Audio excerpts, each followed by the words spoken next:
Bueno, buenas tardes, compañeros y profesor Elkin. Entonces, a mí me correspondió la Convención sobre los Derechos del Niño y pues a lo largo de esta exposición voy a explicar brevemente cómo se conforma respecto a las pautas que pactamos en clase, ¿vale?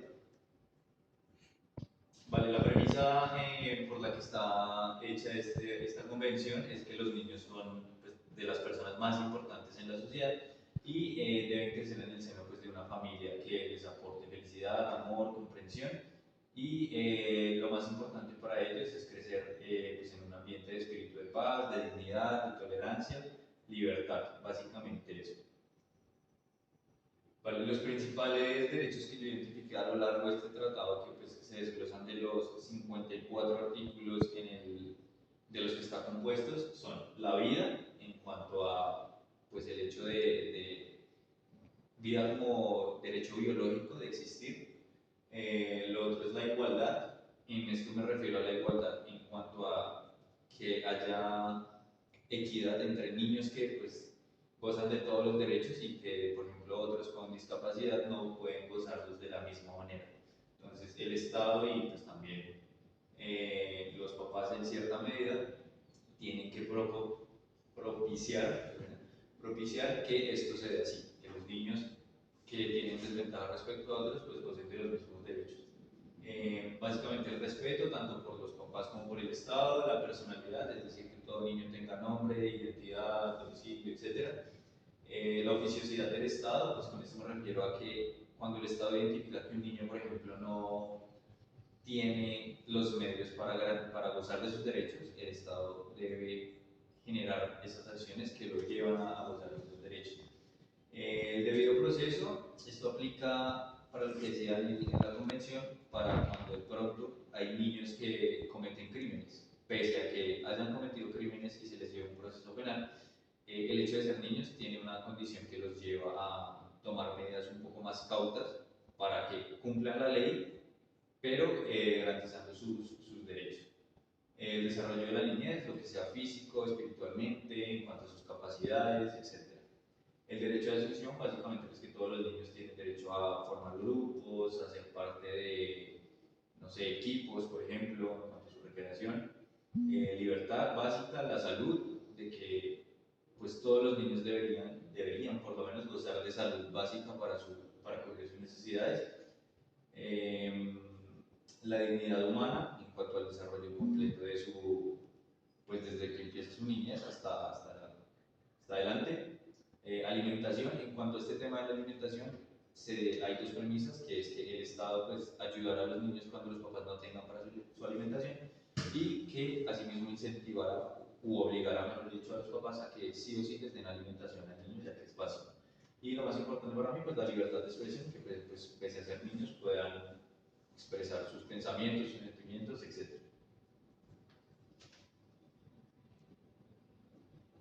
Bueno, rápidamente, entonces, las obligaciones del Estado es respetar los derechos enunciados en la Convención, asegurar la aplicación de los mismos, promover el conocimiento de los derechos, es decir, hacer público los derechos de los que gozan los niños, después adoptar medidas tanto legislativas como administrativas, educativas y sociales. Es decir, que esto no se quede simplemente en el papel.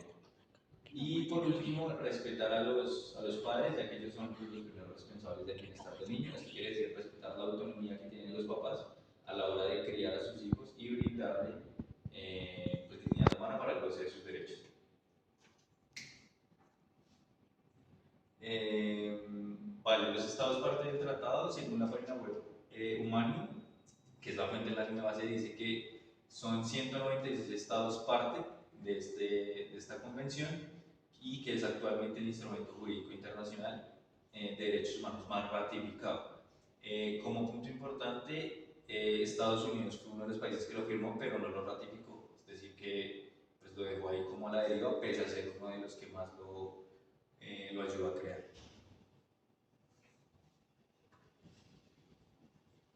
En cuanto al mecanismo de ratificación y entrada en vigor, bueno, rápidamente, el artículo 49 dice que entrará en vigor el 30º día siguiente, es decir, al mes, en que haya sido depositado el 20º instrumento de ratificación o de adhesión en el poder del secretario general de las Naciones Unidas. Y básicamente entrará en vigor el 30º día después del depósito por tal estado su instrumento de ratificación o adhesión.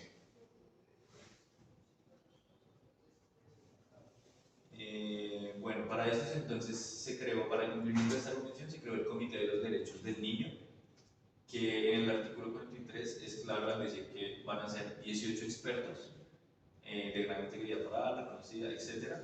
Y los miembros del comité serán elegidos por estados partes entre sus nacionales y ejercerán funciones a título personal.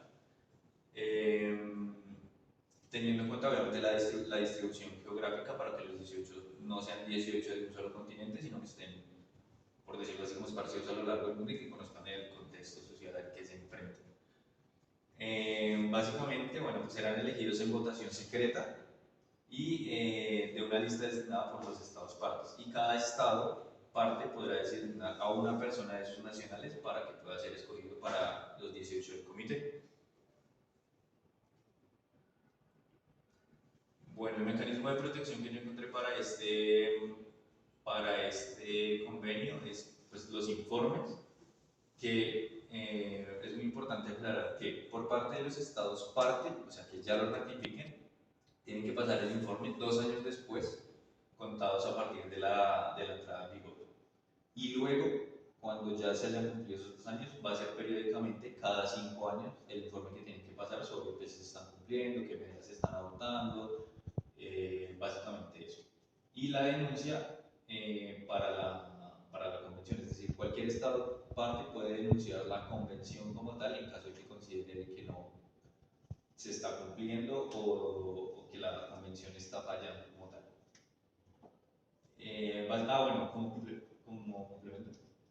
como complemento dice que el mecanismo de protección se va a tener la ayuda y la cooperación de los organismos especializados y el Fondo de las Naciones Unidas para la Infancia y demás órganos nacionales que puedan aportar conocimiento y cooperación para resolver los temas de los informes cuando así lo requieran. Y luego el comité evalúa esos informes y genera unas sugerencias a los países cuando así lo consideren.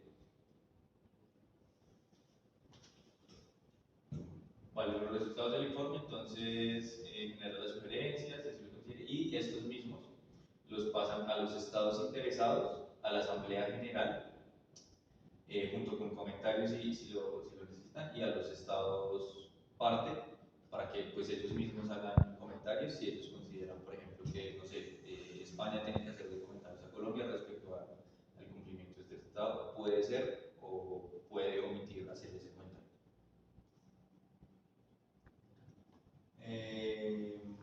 Bueno, vale, ya para terminar, es súper importante aclarar que hay 2 protocolos que adicionaron algo a este convenio, que el primero es el protocolo facultativo de la Convención sobre los Derechos del Niño relativo a la participación en los conflictos armados. Entonces, básicamente, en cuanto a estructura, es lo mismo que el convenio, cada 2 años, después periódicamente cada 5 años. Lo único que dicen es que no se podrán tener menores de 18 años en Fuerzas Armadas Nacionales, a menos que sea por fuerza mayor. Y en caso de que sea por fuerza mayor, se debe tener en consideración la edad y la capacidad pues, de los niños a la hora de como depositarlos en este ambiente pues, de guerra, por decirlo así. Y también enuncia que pues, está prohibido el reclutamiento de menores para fuerzas armadas ilegales.